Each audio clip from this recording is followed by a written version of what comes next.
بسم الله الرحمن الرحيم الحمد لله إلهي waa mahad leh maanta nabadgelyo nagu soo gaarsiiyay hawsha noo dhamaatay oo si nabadgelyo oo wanaagsan noogu dhamaatay berito 13 November waa maalintii codka loo dareerayay Ilaahay waxaan ka rajaynayaa inuu nabadgelyo iyo wanaag iyo safarada noogu dhamaado cod bixinta iyo doorashadaas dadweynaha Soomaaliyeed meel ay joogaanba waxaan ka codsanayaa in nabadgelyo ku codeeyaan inay saxaq dhowraan sida sharcigu dhigayo safafka dadka jilicsan sida gabadha uur kale qofka naafada ah dadka da'da ah ka buka waa xeerkay ku taala doorashooyinka in la hormariyo in si wanaagsan loo hormariyo dhalinyarada waxaan ka codsanayaa inay berita aad iyo aad ugu dadaalaan nidaamka iyo nabadgelyada codkaasi ma aha madaxweyne saddex nin wala kala dooranayaa Soomaaliland baa loogu helinaya اعتراف بينك دورنا عالم كانوا كل قرن خسرنا وحلوار وحين توصلنا هاي أمد مركز الدحات مدحوينه هذا السنة الجديد كبدليس تاسو ترك بدن سو كوريا ماكو أفريقيا بدو كذا أنا قارن أرنت هسه عريس كذا لا هذا قف واليوم ما تبريتوا مدحوينه وهي مدحوينه عدك كل سنة مركز قف البحر درها هي بدي مدحوينه يا أسلوبتي مدحوينه وحنتها كدرية taageerayaasha xisbiga kulmiye waxaan si gaar ah ugu dardaarayaa inay aad isku nidaamiyaan teegida goobaha iyo codbixintooda oo kow ka ahaadaan tusaale noqdaan xisbiga kale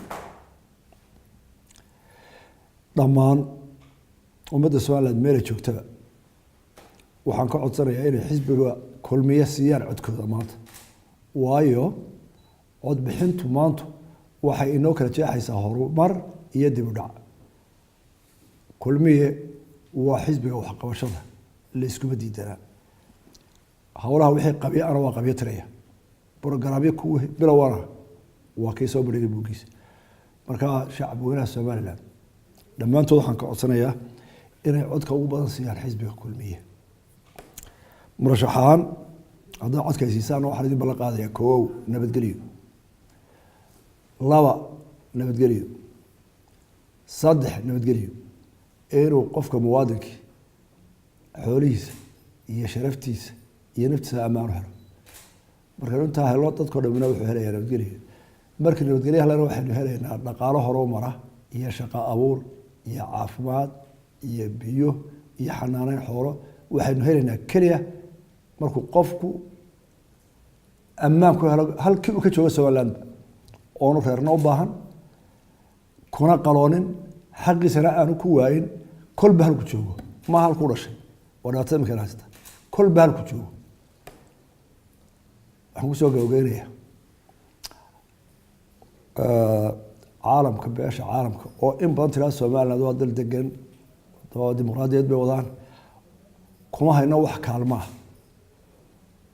ما هتبرئ أدمة وحيرة ولا لا ضد إمرجنسية ما لكن قرنهان كم هاي نو كرامة شرفتان كلهاي تانا حق ما أرجنو باش عالم واحد وسوي كذا نو وإحنا قرن كارثة أي وضعية حقوق غير كارم بين اعترافها فقالوا يقولوا ولا تجد أديت بمسجد والسلام